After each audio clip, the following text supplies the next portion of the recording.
Go ahead. All right. Switch this out here. All right. Good morning, everyone. It's a pleasure to be here today. Before we get started, just want to provide some context on my background a little bit, maybe a little bit non-traditional. So I'm an urban and regional planner by trade, but I've found myself, having a number of opportunities throughout my career to spread my wings a little bit and really just apply that systems-based approach in a number of areas, including my current position as a senior analyst for the University of Hawaii under the Office of Vice President for Administration. So on a day-to-day, I provide project management support, process improvement, change management support to a number of departments, including the Office of Human Resources, which is the unit that would benefit from a solution from you all related to this challenge. For those of you that are unfamiliar or need a refresher on the University of Hawaii, we've got 10 campus locations statewide. We've got several distinct employee groups that span a number of different employee classes, including administrative, professional, and technical staff, civil service staff, executive and managerial staff, faculty, temporary casual hires, and a couple of non-civil service hires as well. Collectively, at any given point, there are 15,000 or more full-time and part-time employees employed by the university, that the majority of which are represented by a collective bargaining agreement. So I know we've got a number of different folks participating in the challenge that may not be very well versed in some of these technical human resource items. So I do want to take a minute to just dig in a little bit deeper on common types of benefits and leave that are available to employees. So on the benefit side, employees may be eligible for healthcare, vision, dental, life insurance, etc. The list goes on and on. I won't read them all here. And then there's also different forms of leave that employees may be eligible to take based on their appointment. All this is to say that employees at the University of Hawaii have access to a comprehensive benefit and leave package, but it may vary based on eligibility requirements and their specific appointment. Given that complexity and the number of different groups and the number of different benefits, it can be challenging at times for employees to find information on the benefits and leave that is directly relevant to them, that they may be eligible for. In turn, responding to routine benefit questions can constrain human resources staff that would otherwise be spending time on value-added strategic initiatives or other HR functions that require a little bit more discretion than some of these basic inquiries that are submitted by staff that are really just looking for a quick response to a question that they have on any number of those different benefit and leave options. Ultimately, the other factor here that is contributing to the timing of this challenge is really just the desire to improve efficiency and effectiveness of our service delivery, given constraints for resources and staff, as well as mounting financial pressure that's impacting higher ed, not only here in Hawaii, but nationwide. So just to provide a specific example of where this can be a little bit challenging from the employee perspective, got an example here related to bereavement leave.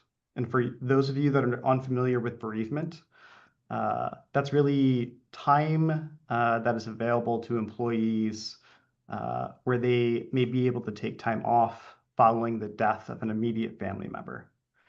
So this here is a screenshot from the website that briefly describes what an employee may be eligible for. But as you read through this, following this presentation and the slides that we'll distribute, you'll see that really there's a lot of nuances here.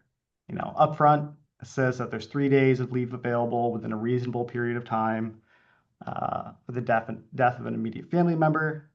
and that faculty, one of those represented groups, may be eligible to use vacation and additional time off if that death occurs outside of Hawaii. And ultimately, employees should refer to their collective bargaining agreement for more information. And while that's fair, and it's really difficult to cram all the different considerations onto the website, it can be very challenging for staff to locate that collective bargaining agreement, understand what section they should be looking at, and then be able to find the information that they're looking for. To illustrate that, I did pull just an excerpt here from one of those collective bargaining agreements that, again, just gets into a little bit more detail and specificity that's really helpful to the employee, but it's not represented on the website. And really the takeaway here is that at times it can just take a lot of time and energy to get the information that you're looking for, where that doesn't necessarily need to be the case. We're really looking to streamline access to this information. Also want to call attention to this note here about Hanai and them being one of those family groups that are really represented in this policy. Because if you looked at the website, you wouldn't understand that up front, that you may be able to take bereavement leave, if your Hanai family passed away. So in terms of an outcome, at the conclusion of this challenge, we're really looking for you all to develop an AI agent that is capable of handling basic HR inquiries related to benefits and leave, along the lines of those topics that were previously covered. We do not anticipate that this agent would be able to respond to every inquiry that comes in. There are nuances. We don't want the agent to overstate its capabilities or exercise too much independent interpretation, but we do want to be able to provide a accurate, reliable, and tailored response to employees for those more basic inquiries. In the event that there's a more complex inquiry, really that desired state is to be able to have the agent summarize their interaction with the employee, connect them with the appropriate HR representative, and then allow that human HR representative to follow up with the employee to discuss their inquiry further. In order to do this, we will be making available a set of hypothetical employee data that really informs which benefits and leave types each respective employee group is eligible for. So that is objective, data-driven, and is really a feed from our human resource system. So while we won't be using any real employee data for this challenge, it will mirror what that data set looks like so that we can take the solution and scale it following this challenge. Finally, really, this agent really should retain that human aspect of human resources. We don't want communication to be robotic. It should be, employees feel like they're communicating with a real employee. Responses shouldn't be too long or laborious in their structure. Short, to the point, recommendations on next steps, etc. So in the future state, at the conclusion of the challenge and really when this is put in service, we want to improve the staff experience. So there should be less confusion on benefit and leave eligibility among staff, more equitable access to that information, knowing that everyone varies in how they seek out information and are able to access it. And then from an efficiency standpoint, there should be a reduction in time spent researching these details and finding that relevant information. In terms of operational efficiency, we would anticipate there would be a reduction in the number of routine calls that are submitted and received both by employees and human resources staff. There was a note on the prior slide that if you can't find the information you're looking for, click this link. It'll take you to the HR directory that has the email address and phone number for your HR representative.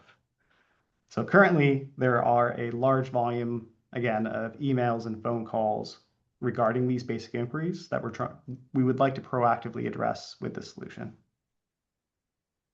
In addition to that, if we can improve the consistency of responses to these inquiries that are referencing a consistent source of data across all of the campuses statewide, that yields benefits in terms of the consistency of our response.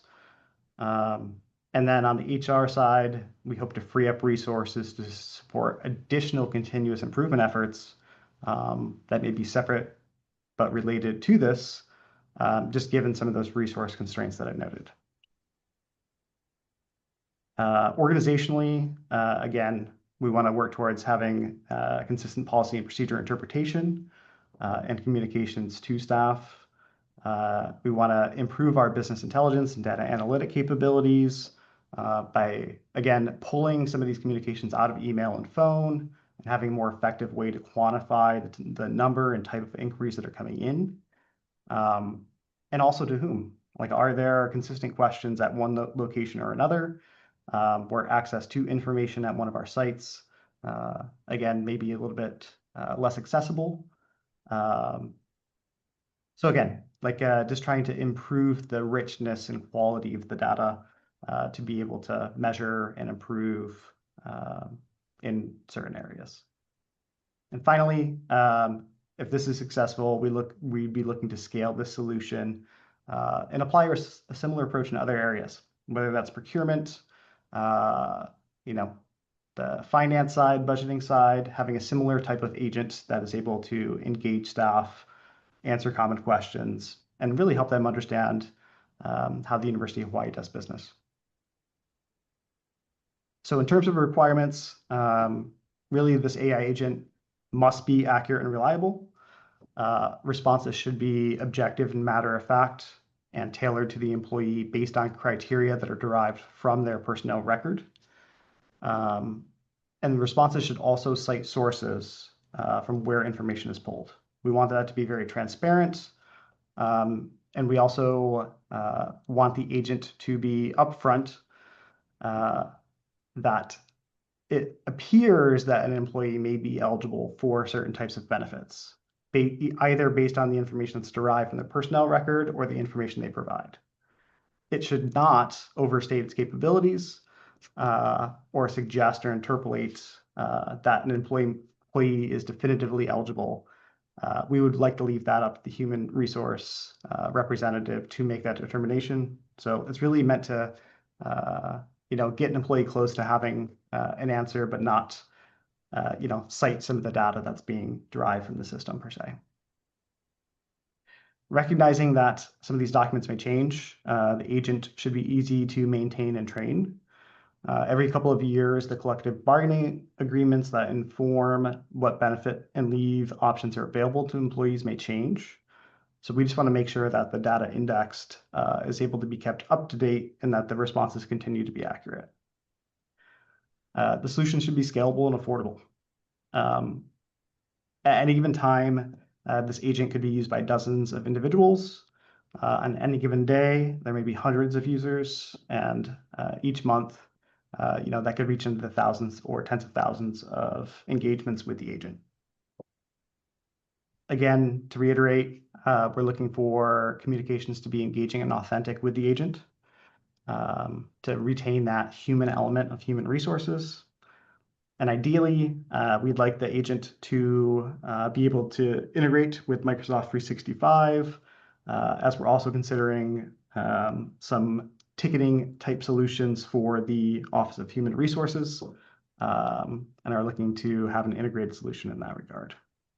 So those last two, I'll know, are optional, more nice to haves. So we're not constraining you all to have to comply with those last two bullets, but do keep it in mind as you're considering solutions.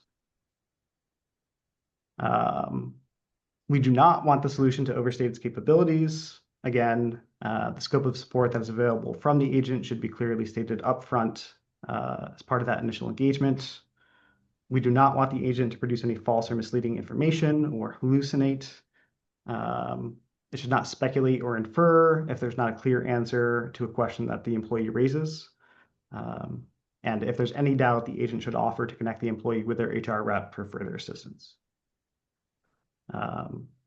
We do not want the agent to advise on policies, procedures, or collective bargaining agreements.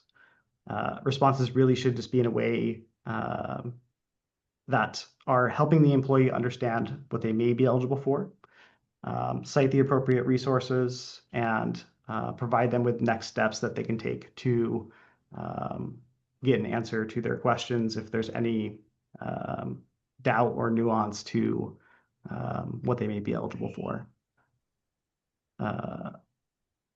The agent also needs to comply with UH policies related to information security. So I've got a link here to the institutional data governance that a solution would need to comply with that y'all can click into at your leisure. And then finally, the agent should not request, collect, or store any protected data that's furnished by the employee. And there's just a couple examples here of what type of data that would fall into that category, which is also reiterated by the policy linked above. In terms of resources, we've collected a lot of the publicly available information that would really be the knowledge base for this agent. Again, this deck will be circulated, so y'all can click into this and look at the information a little bit more closely. We will also be making available a supplemental data set that has hypothetical employee information that would be necessary and needed to test the solution, make sure responses are consistent with what we would expect based on that employee's appointment. And then we'd also be able to furnish common types of employees or questions from employees, again, to assist with testing purposes. Just make it a little bit easier, I think, to understand really what those questions are so that the agent can be evaluated and refined as well. Do have a QR code here to the Slack channel for this exercise, as well as a link directly to that. And with that, that's what we got. So look forward to questions. Happy to dig deeper this afternoon in some of those breakout sessions.